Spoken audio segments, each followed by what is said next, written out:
मौजूद नाजरीन ग्रामी, उम्मीद के आप खैरियत से होंगे। हमेशा आपके लिए दुआ गो हैं कि खुदा कदूस की पाकज़ात आपको हमेशा सलामती और उम्र की दराजी अता करे। हमारे पास जो एक शख्सियत अदब ज़िंदगी के हवाला से है, मोटिवेशन कह ले या रोटिवेशन कह ले, कोई भी अंदाज़ा कर ले, अचानक एकदम से उनसे वास्ता पड़ा तो एकदम से मुस्कुराहट का लबा जो हमारे लबों पे आया है उसका वो बयान करना हमारी नाकाबिले बयां है। तो ये हमारे पास एक खुदा की कुदरत के एकदम से हमारे दोस्त ऐसे आते हैं, ऐसे चले जाते हैं, लेकिन वो तासुरात जो मुस्कुराहट के हैं वो लम्हा भर के लिए बल्कि ताक़ियात के लिए वो छोड़ते चले जाते हैं। अय्याज साहब, इस बात से मैं एक हैरान भी हूँ कि आप एकदम से नमूदार हो तो एकदम से गायब हो जाती हैं। तो ये मामला क्या लाहौर के साथ ऐसा करती है, हमारे साथ ऐसा करती है? बहुत शुक्रिया आपका इस मुस्कुराहट को दिलाने का, याद दिलाने का, और आपके व्यूअर्स के लिए आपका मैं हमेशा से मशकूर होता हूँ। और आपकी इस मोहब्बत के लिए कि जब भी मैं लाहौर आता हूँ तो आप तो ना सिर्फ मुझे प्यार और मोहब्बत से मिलते हैं बल्कि मेरे सफ़र को यादगार बनाने में भी अपना किरदार अदा करते हैं। मैं अक्सर वो ये कहता हूँ, आजकल ये तो लोग वो अक्सर कहते हैं आपके मज़े हैं, कभी इस शहर कभी इस शहर। तो मैं कहता हूँ वही देखें, हम मज़दूर आदमी हैं और अपनी मज़दूरी के लिए जो है वो एक शहर से दूसरे शहर जाते हैं। बस फ़र्क ये है कि लोगों की मज़दूरी जो है, उनका रोज़गार जो है वो किसी का ऑफिस में लिखा हुआ है कहीं ना कहीं, तो हमारा ज़रा बसों की टायरों पर और कंप्यूटर के इन बटनों पर, कैमरे की सांख पर है। तो इसलिए उस सफ़र के लिए जो ज़िंदगी का है नहीं, इसका मतलब उसके कि टायर जो बनाती कंपनी उसको कह दें कि बाकायदा नाम लिख दिया जाए इनका भी। हाँ, तो इस वजह से आना जाना रहता है। तो कोशिश ये होती ज़्यादा लोगों से मिलें, स्टे ज़्यादा करें, लेकिन जी क्योंकि वक्त और काम की नोयत ऐसी है जी कि बड़ा मुख्तसर वो होता है वक्त, उस वजह से ये बहुत सारे दोस्तों की नाराज़गी रहती है कि आप आते हैं और वक्त नहीं देते। जी तो उनसे फिर माज़रत करनी पड़ती है क्योंकि काम की ज़िम्मेदारियों की वजह से फिर मसरूफियात ऐसी होती है कि बाज़ दफ़ा उस शहर में भी आके तो हम बहुत सारे अपनों को, दोस्तों को मिल नहीं पाते। और लाहौरियों की तो मेहमान नवाजी की कैसी है, तो उससे फिर जो ना वो उनका दिल नहीं भरता जब तक वो अच्छी तरीके से खाना ना खिलाएं, चाय ना पिलाएं, आइसक्रीम ना खिलाएं, जी जी और इस तरह की जब तक वो लवाजमात ना मुकम्मल करें तो उन्हें लगता है कि हमने मेहमान नवाजी नहीं की। जारी बात है, ये तो तो मेहमान नवाजी इसी का नाम है ना। आप देखें कि लाहौर बल्कि ओवरऑल पंजाब की बात है, पंजाब में लाहौर वाहिद वो मरकज़ है जो इस लिहाज से मशहूर है, चाहे वो मशरक़ी पंजाब की बात है, उसमें भी जो बिल्कुल सही, मगरबी पंजाब हमारा वो मशहूर है कि मेहमान नवाजी में हमारे जो बिल्कुल लाहौर है ऐसे वो लाहौर का अपनी कोई मिसाल मैच नहीं आप है। है। तो आप क्या ये समझते कि हर महीने दो महीने के बाद अचानक आप लाहौर में आती हैं तो सबसे पहले आप चले, ये तो रोज़गार का मौका एक अलग साइड पे है, तो आप मेहमान नवाजी करवाने के लिए अचानक नमूदार हो जाती है या उसको दोबारा रिपीट करवाती हैं? आई लव कि लाहौरी जो है उनका जो मिजाज होता है, जो अपनाइत होती है ना, आई रियली मिस दैट। जी और जी वो मुझे एहसास होता है जब यहाँ लाहौर आते हैं तो मुझे अक्सर लोग कहते हैं आप लाहौर क्यों नहीं रह जाते। तो जी मैं कहता हूँ फिर उसमें वो मोहब्बत और चाहत जो अब खींच कर आती है वो शायद उसमें थोड़ी कमी हो, हालांकि ऐसा नहीं है। तो नहीं देखिए, अगेन मैंने जो कहा ना, क्योंकि मुझे अच्छा लगता है कि मैं लोगों की ज़िंदगियों से, मुख्तलिफ लोगों से मिलूं, काम करूं। तो जो ट्रेनिंग है ना, मेरा काम आज भी, तो मुझे सुबह किसी से बात हो रही थी तो मैं यही बात कर रहा था कि मेरी जो पहचान या शनाख्त मैं चाहता हूँ कि मेरी ज़िंदगी में किसी की एक चीज़ से हो, वो तालीम और तरबियत है। चाहे वो मुझे सीखने खुद मेरी ज़ात के हवाले से हो या दूसरों के साथ अपना जो नॉलेज शेयर करने का वो हो। तो इसलिए मैं समझता हूँ उसमें बेहतरीन जो ज़रिया है वो सफ़र है।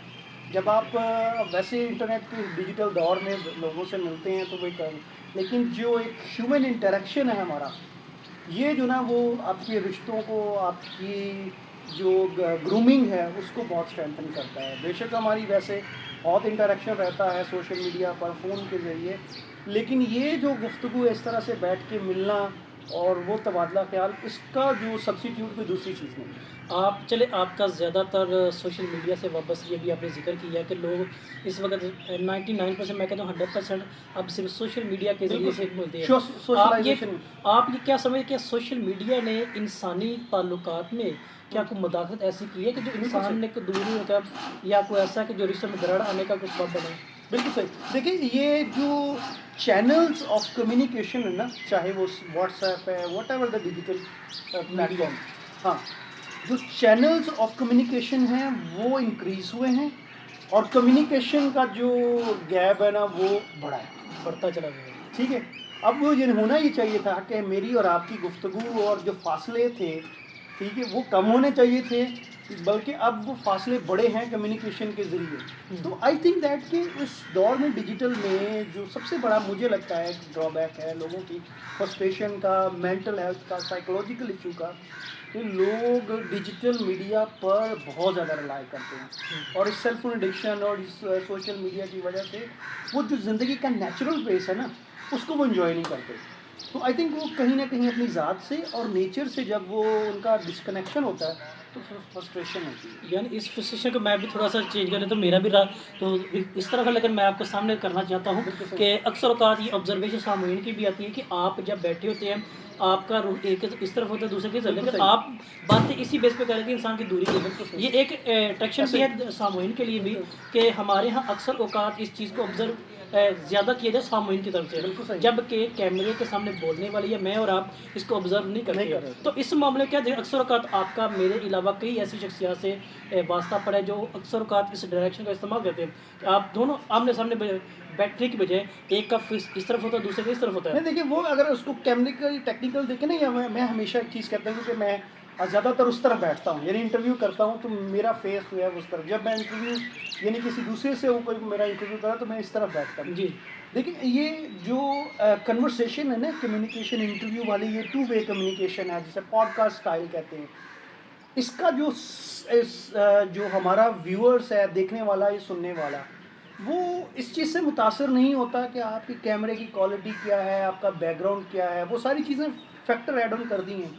वो ये चीज़ देख रहा होता है कि जो होस्ट है, मेज़बान है, वो इस बात को किस तरह से परसीव कर रहा है। वो मैं अगर कोई बड़ी अच्छी बात कर रहा हूँ, वो सुन नहीं रहा, वो अपने ध्यान में लगा इधर उधर देख रहा है, तो वो जो ऑडियंस डिट्रैक्ट होते हैं। तो इसलिए आई थिंक ये जो कम्युनिकेशन है ना, face to face, eyes to eyes, looking into the eyes, आंखें चार करने वाला, जी जी ये जो ना सिलसिला बहुत ज़रूरी है। और आजकल ये कम्युनिकेशन में कम्युनिकेशन विद इम्पैक्ट इसलिए नहीं होता कि हम कम्युनिकेशन में जो इमोशंस हैं उनका ऐड नहीं करते। तो आई थिंक ये कनेक्शन होना वो बहुत ज़रूरी है। सो मेरे ख्याल में इस एंगल को अगर आप देखें, हम यूँ लग रहा है जैसे गुफ्तगू कर रहे हैं और हम भूल जाएं एक वक्त के लिए कैमरे को, कैमरा जो है वो है उसका। हम अगर हमारी कम्युनिकेशन फोकस ये होगा कि जो हमने ऑडियंस के लिए करना है, तो फिर हमारी कम्युनिकेशन की डेप्थ नहीं रहेगी। हमारी कम्युनिकेशन ये टू वे कम्युनिकेशन है। अगर हम इसको एंजॉय कर रहे हैं जी तो देखने वाले भी जो है वो इससे महसूस होंगे और उन्हें भी इस चीज़ का एहसास होगा कि वाकई ये गुफ्तगू जी। है। आपने अभी यही मुद्दा बयान किया और यही मैं आपको उसी नुक्ते पे लेके आना चाह रहा था। अक्सर मैंने ये देखा कि हमारी जो कैमरा है ए का जो ज़्यादातर इस्तेमाल कर रही है इन दिनों, बल्कि यही नहीं तो अब ये समझ के बहुत एक गैप बर्पा कर दिया कि असल और नकल का फ़र्क जाने। तो लेकिन इसके बावजूद अक्सर औकात मैंने ये देखा है कि आप या आपके अलावा कोई ऐसी शख्सियत जो इंटरव्यूज़ करते हैं, करवाते हैं, जो कैमरे के सामने थे, लेकिन मैंने देखा उनकी डायरेक्शन आमने सामने करने वाले करवाने की नहीं होती है। तो क्या ये एक बहुत बड़ा अलमिया नहीं इस मामले में? देखिए वो उसमें अगेन डिपेंड करता है कि आप टेक्निकल चीज़ों को कैसे देखते हैं। इसमें आपकी देखने की आंख कैसी है, जी आप चीज़ों को कितना बड़ा माइनर देखते हैं, डिटेल्स में। वो कहते हैं ना, डेवल इन द डिटेल्स, आप डिटेल्स पे कितना जाते हैं। मेरे ख्याल में कि ये जब आप अगर तो इसको वैसे हम गुफ्तगू कर रहे हैं तो उसमें से अगर हम इसको प्रोफेशनल कर रहे हैं तो फिर इसमें बड़ा वो हमें देखना होगा। अनफॉर्चुनेटली या वो कह सकते हैं कि लोग इतने एजुकेटेड नहीं, अवेयर नहीं इस लिहाज से, या बाज़ दफ़ा वो इस चीज़ का ख्याल नहीं रखते। तो ये जो टेक्निकल टीम है ना पीछे बैठी हुई, ये उसका काम है कि वो गाइड करे कि अच्छा जी कौन सा फ्रेम अच्छा लगेगा, कौन सी चीज़ें सारी हैं वो। तो मेरे ख्याल में ये उनका जो है वो है, लोगों को अवेयर किया जाए, बताया जाए। मुझे जैसे बाज़, I am not a technical person, मैं कैमरे के बिहाइंड एंगल ये चीज़ों को, ऑल्दो आइडिया एक्सपीरियंस है, लेकिन स्टिल मैं प्रेफर करता हूँ कि किसी से अगर मुझे नहीं पता तो पूछ लिया जाए कि यार ये फ्रेम अच्छा रहेगा, इस तरह से लिए। तो इस आई थिंक ये आपकी लर्निंग के लिए लर्निंग प्रोसेस है, लर्निंग प्रोसेस है कि आप सीखना चाहते हैं, किस तरह से करते हैं, दैट इज़। अभी चल एक बात से बात चल निकलती चली जाती है कि अभी आपने एजुकेटेड की बात की है कि लोग इस हवाले से अनअवेयर है कि इनको पता नहीं होता चीज़ों का। अब ज़्यादातर ये चीज़ें, चाहे वो कैमरामैन है चाहे रिकॉर्डिंग करने वाला रिकॉर्डिंग करवाने वाला है, जो भी मुद्दा है। अक्सर का तो मैंने ये देखा है कि किताबें पकड़ने वाले मौजूद है, किताबें पढ़ने वाले मौजूद नहीं है। तो इस मुद्दे में आप क्या बयान करेंगे? ये देखिए, मैं कहता हूँ हमारे एक बहुत अच्छे दोस्त हैं, वो अक्सर ये कहा करते हैं, अख्तर जमाल उनका नाम है, अख्तर कमाल साहब से उनका, वो कहते हैं कि किताबें उस माशरे में असर लिखने से उन माशरों में तब्दीली आती जहाँ किताब पढ़ी जाए। तो जहाँ पढ़ा ही नहीं जाता वहाँ लिखने से क्या वो फ़र्क तो पड़ता है। बेफायदा आई थिंक ये देखिए, हमारे माशरे में अभी कल्चर नहीं है। We are very young society, अभी हमें वक्त लगेगा, सीखने की ज़रूरत है, नई चीज़ें सीखने की ज़रूरत है। तो ये जो फैशन है किताबें पकड़ने का, खोलने का, ये इस तरह के, इसको अपनी ज़िंदगी में अपनाएं।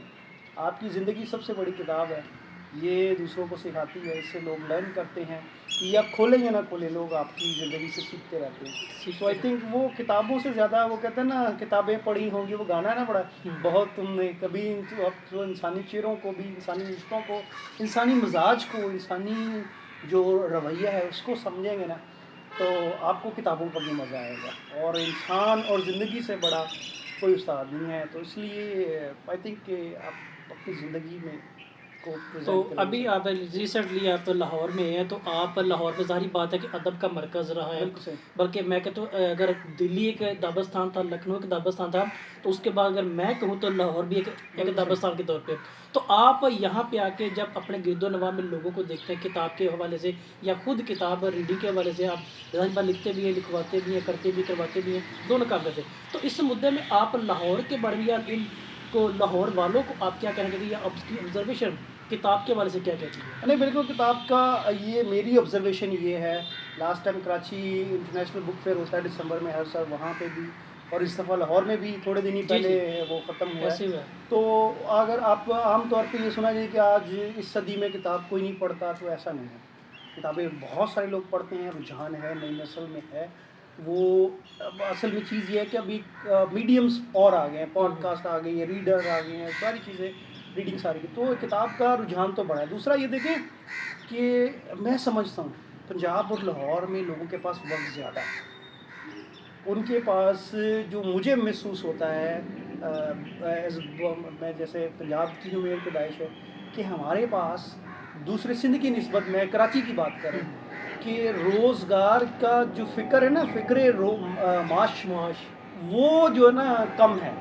यहाँ ज़िंदगी के लिए वक्त है लोगों का। मैं अक्सर ये जुमला दे रहता हूँ, कराची में सुबह होती है, शाम होती है जी, ठीक है, उसके बाद जो है ना वो ज़िंदगी तमाम होती है। लाहौर में क्या है, सुबह होती है, दोपहर होती है, शाम होती है और रात भी होती है। यहाँ यदि आपको वक्त में ठहराव का अंदाज़ा होता है, तो लोगों के पास वक्त ज़्यादा है मेरे ख्याल में, तो उनको किताब की तरफ ज़्यादा जो है वो तवज्जो देने की ज़रूरत है। तो इसी मुनासबत से अगर हम सिंध कराची की बात की जाए और लाहौर की बात की जाए, सही। तो इल्मी गहवारे के या किताब रीडिंग के बारे से आप क्या फ़र्क समझते हैं? देखिए, कराची और लाहौर का लोग अक्सर कंपैरिजन करते हैं, मैं समझती हूँ होना नहीं चाहिए। वो बल्कि कराची की नेचर जो है ना वो बड़ी फ़र्क नहीं, है। मैं सिर्फ मैं हाँ। किताबी रीडिंग के बारे में बात कर रहा हूँ। कराची में क्या रीडिंग ज़्यादा है।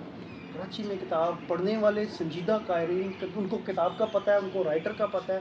ये मेरी ऑब्जर्वेशन नहीं है, ये मैंने मुख्तलिफ जो पब्लिशर हैं, बुक फेयर्स हैं, उनकी ये फाइंडिंग ये है कि जो कराची में है वो पढ़ा लिखा कारी है। इसका मतलब ये नहीं कि पंजाब में वो नहीं है या इस तरह का नहीं है। मेरे ख्याल में ये है कि वहाँ जो है वो सेंस ऑफ रीडिंग ज़्यादा बेहतर है और ये कल्चर ज़्यादा रीडिंग का। आप किताबें देखेंगे उर्दू बाज़ार में भी और बहुत सारी किताबें वहाँ लगती। तो मेरे जो मैं समझता हूँ कि लाहौर को इस पर काम करने की ज़रूरत है और कल्चर को, किताबों को पढ़ने का, बुक रीडिंग की नशिस्त करवाने का, किताबों के लिए लाइब्रेरी इस तरह आम करने का। कराची में अभी भी कल्चर है, बहुत सारी लाइब्रेरी हैं, ऑल दो कि उसके पॉलिटिकल और बहुत सारे मसाइल हैं, लेकिन अगर लाहौर इस पर काम करता है तो मेरे ख्याल में कि इनको ज़रूरत है कि किताब के कल्चर को पढ़ने को नौजवान नस्ल के सामने जो ना जो जदीद तरीके उनके मुताबिक अगर ये इसको प्रमोट करते हैं, तो आई थिंक कि लाहौर जो ना वो और ज़रखेज़ी जो अदब के हवाले से इसकी तड़प है, प्यास है, और तड़का इसमें लग सकता है। चलिए, आखिरी अब इस मौजू के बारे से हम बात करते हैं कि आपका ज़्यादातर जो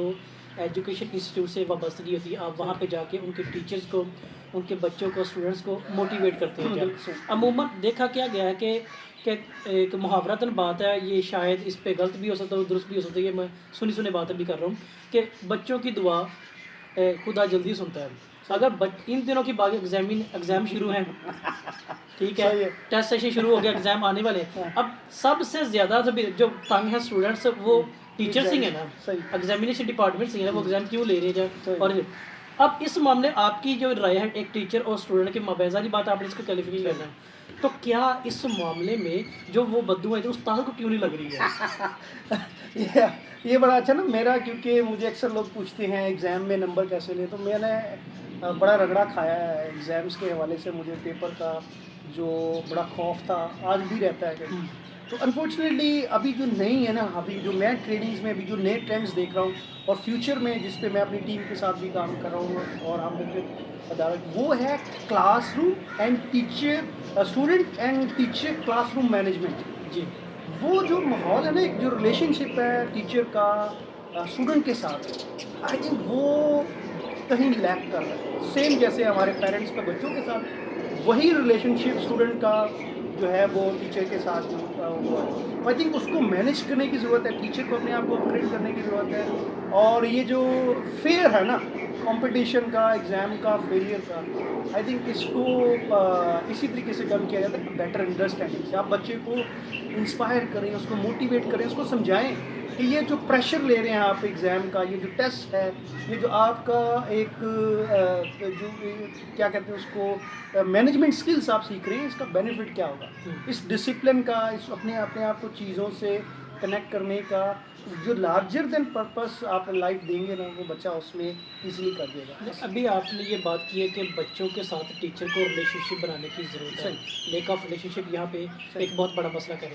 لیکن آج کے نوجوان دیکھیں، میں نے بطور کہ استاد 2019 سے اس فیلڈ کو جوائن کیا، آج کا جو ریلیشن شپ ہے نا استاد کا اور اسٹوڈنٹ کے، وہ انتہائی غلط سچویشن میں جا کھڑا ہے. وہ کیا بات ہے؟ مسل میں یہ چاہ رہا تھا، تھینک یو سو مچ، کہ یہ جو ریلیشن شپ کا ورڈ ہے نا، یہ ہمارے معاشرے میں بڑا بہت نیگیٹو ہے. نیگیٹو، یہی میں کہہ رہا ہوں کہ تو ہم وہ کیا کرتے ہیں، جو پروفیشنل ریلیشن شپ کی بات کرتے ہیں کہ جو ٹیچر کا کیا وقار ہونا چاہیے اس کا، اور بچوں کے ساتھ اس کی گفتگو کیسے ہونی چاہیے، رویہ کیسا ہونا چاہیے. سب سے پہلے ٹیچر کو سمجھنے کی ضرورت ہے. جب وہ اپنے معیار کو، اپنے رتبے کو، اپنے جو کیا کہتے ہیں ایک باؤنڈری لائن ہے، ٹھیک ہے، اس کو سمجھتا ہے، تو پھر یہی تو وجہ ہے کہ ابھی جو ٹیچر آ رہا ہے ہمارے معاشرے میں، وہ نہ تو بائی چوائس آ رہا ہے اور نہ وہ ٹیچنگ کے معیار پہ پورا اتر رہا ہے. وہ اس کا کردار، اس کا اخلاق، اس کا جو ایک ایٹریبیوٹس ہوتے ہیں ٹیچر کے، وہ نہیں ہے اس کے اندر. اسی وجہ سے بچہ عزت بھی نہیں کرتا. بچے کو بھی پتہ ہوتا ہے. دیکھیں آپ یہ ٹیچر، میں اکثر ٹیچر کو کہتا ہوں، آپ جب سامنے آ کے کھڑے ہوتے ہیں نا، بچے کو پتہ ہوتا ہے اور وہ کیا کرتا ہے، آپ کو سکین کر لیتا ہے کہ میرا ٹیچر کتنا کانفیڈنٹ ہے، اس کو اپنے سبجیکٹ کے بارے میں کتنا پتہ ہے، کتنا نہیں ہے. سو ٹیچر اگر کمپیٹنٹ ہے نا، تو اس کے لیے یہ پرابلم نہیں ہوگا اپنی رسپیکٹ بنانا، رسپیکٹ کروانا اور رسپیکٹ دینا. اگر وہ کمپیٹنٹ نہیں ہے نا، پھر وہ ساری وہ اچھی حرکتیں کرے گا. یہ ورڈ میں یوز کر رہا ہوں جو آج کل ہوتی ہیں، اور جو ایجوکیشن سیکٹر میں جو یہ پرابلمس ہوتے ہیں بچوں کے اور ٹیچرس کے، اور جو مسائل ہوتے ہیں، وہ سارے ہم سامنے ہوتے ہیں. اس لیے ہوتے ہیں آپ کا ٹیچر کمپیٹنٹ نہیں ہے، آپ کا ٹیچر اسکلفل نہیں ہے، آپ کا ٹیچر جو ہے وہ اتنا ایکسپرٹ نہیں ہے، آپ کے ٹیچر کے اندر جان نہیں ہے، آپ کے ٹیچر کے اندر وہ اسٹرینتھ نہیں ہے کہ وہ اپنے علم سے، اپنے نالج سے، اپنی اسکل سے، اپنے کردار سے اسٹوڈنٹ کو جو ہے متاثر کرے. پھر وہ کسی اور طریقوں سے کرتا ہے جو کہ وہ نیگیٹو ہے. یہی دوسری بات ہے کہ اگر وہ ریلیشن شپ کی طرف سے اگر وہ نالجیبل، اس کے بعد ہے سبجیکٹ اسپیشلسٹ ہے، اس کو اے ٹو زی پتہ ہے بچے کون سا سوال کر رہا ہے، اس کو کیسے کرنا ہے، اگر وہ کرتا ہے ٹھیک ہے، وہ ٹو دا پوائنٹ بچوں کے ساتھ بھی رہتا ہے، وہ اس حد تک نہیں جاتا جو ہمارے حد تک ریلیشن شپ کو سمجھا جاتا ہے. لیکن اس کے خلاف کیا ہوتا ہے، پرنسپل آفس کمپلین شروع ہو جاتی ہے. اس کے خلاف کیا ہوتا ہے، سازش بازی. یہ کیا مسئلہ ہے؟ یہ آپ کا ایک بڑا ڈفرینٹ ٹاپک شروع ہو جائے گا. میں صرف بالکل یہ چیلنج ہے. ہے. بالکل آپ صحیح کہہ رہے ہیں. اس وقت جو نا مینجمنٹ کا اور جو اسکول ہے، یہ بڑا ایشو ہے کہ وہ کلاس روم کے جو ایشوز ہوتے ہیں وہ ٹیچر سے ہینڈل نہیں ہوتے، مینجمنٹ کے پاس جاتے ہیں. مینجمنٹ ان کو سالو کرنے کی بجائے اسٹرکٹ رولس لیتے ہیں، اور وہ ایسے رولز ہوتے ہیں جو اس مسئلے کو، یا اسٹیپس ہوتے ہیں، ایسے ڈیسیجن ہوتے ہیں جو اس مسئلے کو سالو کرنے کی بجائے مسئلہ خراب کرتے ہیں. اور اس سے کیا ہوتا ہے کہ ایک چھوٹی سی بات جس کو مس ہینڈل کیا جاتا ہے، جس کو انا کا جو ہے وہ ایشو بنایا جاتا ہے، اور بعض دفعہ پھر جو نا وہ جب ٹسل ہوتی ہے ایڈمنسٹریشن اور ٹیچرس کے درمیان اور اسٹوڈنٹس کے درمیان اور پیرنٹس کے درمیان، وہاں سے کام خراب ہوتا ہے. یہاں اگر آپ کے پاس اسکلس ہیں، آپ کے پاس یہ انوائرمنٹ، آپ نے کلچر آپ اپنے ادارے کا ایسا بنایا کہ آپ مسئلوں کو حل کرنے کے لیے وہاں پر کام کریں، نہ کہ مسئلوں کو انا کا مسئلہ بنانے کے لیے. تو ہمارے یہاں ہوتا ہے کہ مینجمنٹ کہتے ہیں جی باس میں ہوں، مجھے پتہ ہے. ایسا نہیں ہوتا. کہیں پہ بھی آپ جائیں، مسائل ہر آرگنائزیشن میں، ہر ادارے میں، ہر پروفیشن میں ہوتے ہیں. اگر آپ کا ٹیچر کمپیٹنٹ نہیں ہے، اگر اس سے مسئلہ سالو نہیں ہو رہا، تو یہ آپ کی ذمہ داری ہے کہ آپ اس کو سپورٹ کریں دا رائٹ ڈائریکشن. اس کی جو ہے وہ کیا کہتے ہیں خامیاں، یا اس پہ پردہ نہیں ڈالیں، یا اس کو بیک کرنے کے لیے آپ پیرنٹس کو یا دوسروں کو. تو آئی تھنک یہ ایڈمنسٹریشن کے لیے بھی یہاں ٹریننگ کی، مینجمنٹ کی، لیڈرشپ کی اسکل کی ٹریننگ، ایموشنل انٹیلیجنس کی ٹریننگ کی ضرورت ہے. ان کو 21 سینچری کی جو اسکلز ہیں اس کی ضرورت ہے. ان کو ضرورت ہے ملٹیپل انٹیلیجنس تھیوری کو سمجھنے کی، انڈرسٹینڈنگ. ان کو ضرورت ہے سائیکولوجیکل ایشوز، بیہیویئر مینجمنٹ. یہ ساری وہ ٹریننگز ہیں جو انفارچونیٹلی نہیں ہوئی ہمارے اداروں کی. اس وجہ سے جو کانفلکٹ ہوتے ہیں نا، نیگوسیشن جو ہوتی ہے، وہ اسکل نہیں ہوتی. اور پھر وہ کہتے ہیں جی ٹھیک ہے ہم جو ہے وہ اس کو سیدھا کریں گے. تو جو وہ سیدھا کرنے والا معاملہ ہوتا ہے نا، وہ کام کرتا ہے، ٹھیکیڑا کرتا ہے. تو اس لیے آئی تھنک یہ سیدھا کرنے والا جو ایٹیٹیوڈ ہے نا، اس کو غور کرنے کی ضرورت ہے، بدلنے کی ضرورت ہے، تبدیل کرنے کی ضرورت ہے. کہ ہم انسان ہیں، انسانوں کے اندر انسان میں قلعہ کچھ نہیں ہوتا. اس ٹیم ورک وہ کہتے ہیں نا، اٹس اے ڈریم ورک. تو میں ایجوکیشن کے بارے میں اس کو پھر وائنڈ اپ کروں گا. Education is 3 way process. آپ کا اسٹوڈنٹ، آپ ٹیچر، پیرنٹس اینڈ ایڈمنسٹریشن. اگر یہ تینوں افیکٹولی کولیبریٹو وے میں کام نہیں ایک ساتھ کریں گے، ڈیزائر رزلٹ نہیں آئیں گے. اس وقت یہی ہو رہا ہے. پیرنٹس کیا کرتے ہیں، اپنی ذمہ داری بچوں پہ ڈالتے ہیں، بچے کیا کر دیتے ہیں ٹیچر پہ ڈال دیتے ہیں، ٹیچر کیا کر دیتے ہیں ایڈمنسٹریشن پہ ڈال دیتے ہیں، ایڈمنسٹریشن سوسائٹی پہ اور دوسروں کے اس طرح ڈال کے، اور کوئی بھی اپنی ذمہ داری احسن طریقے سے پوری کرنے میں ناکام رہتا ہے. تو آپ اس حوالے سے آخری یہ صرف بات ہے اس وجہ کہ آپ یہ ایڈمنسٹریٹر اسپیشلی یہ ساری بات ہے کہ ایڈمنسٹریٹر کیا ہوتا ہے، پیرنٹس، ٹیچر اور اسٹوڈنٹ کے درمیان کمیونیکیٹ کرتے ہیں. بالکل صحیح. اگر آپ ایڈمنسٹریٹر کے اس مدعے کو بیان کہ یہ بیک بون ہمارے پاس ہم نے دی، تو آپ ایڈمنسٹریٹر کو کیا جسٹ سجیسٹ کریں گے صرف وہ 1 یا 2 جملے کے دیں؟ بالکل. دیکھیں انفارچونیٹلی جو ایڈمنسٹریشن ہے نا، it's a different ball game. ٹھیک ہے، جو ایک ٹیچنگ کلاس روم ہے، ایک ٹیچر، وہ ڈفرینٹ ہے. تو ایڈمنسٹریشن میں آپ کو ہر کسی کو دیکھنا ہوتا ہے، ہر مزاج کے، ہر طرح کے لوگوں کو سمجھ. تو اس میں آئی تھنک ایموشنل انٹیلیجنس اور جو سائیکولوجیکل جو ایشوز ہیں نا، اگر آپ کو وہ ہینڈل کرنا ہے نا، how to deal with people, لوگوں کے ساتھ آپ نے کیسے کمیونیکیٹ کرنا ہے، بات ہی آپ یہ سیکھ جائیں گے تو آپ کو بہت زیادہ. تو آئی تھنک مینجمنٹ کو بہت زیادہ ضرورت ہے ٹریننگ کی. جو نئی لیڈرشپ اسکلز ہیں، جو نئے ٹرینڈز ہیں، جو نئے چیلنجز ہیں، اگلے 5 سال میں جو دنیا اور ایجوکیشن میں انقلاب ہونے والا ہے دنیا میں آئی ٹی اور اے آئی کی وجہ سے، بہت زیادہ آپ حیران ہو جائیں گے کہ اگر ہمارے یہ ایڈمنسٹریٹو اور یہ ایجوکیشنل پالیسیز اپ گریڈ نہیں ہوتی تو ہم دنیا میں کہاں رہ جائیں گے. جی بالکل سر. چلیں سر، بہت شکریہ آپ کا. آپ کی ان باتوں سے امید کرتا ہوں کہ ہمارے جو اسپیشلی وہ طبقہ جو ایجوکیشن سے وابستہ ہے، چاہے وہ ایک طالب علم کے روپ میں ہے، استاد کی، یا مینجمنٹ کے روپ میں کسی بھی انداز میں ہے، کہ وہ امید ہے کہ ان باتوں سے ضرور محسوس بھی ہوں گے اور فائدہ بھی لیں گے. تو اسی کے ساتھ ہم آپ سے اجازت چاہتے ہیں. اسی طرح ہم گاہے گاہے ملتے رہیں گے، ادب کی باتیں کرتے ہیں، ادب کی زمین پہ بیٹھ کے کریں گے، جس کا دوسرا نام لاہور کہتے ہیں. تو اسی کے ساتھ آپ سے اجازت ہے. آپ سب کا بہت شکریہ. Thank you so much.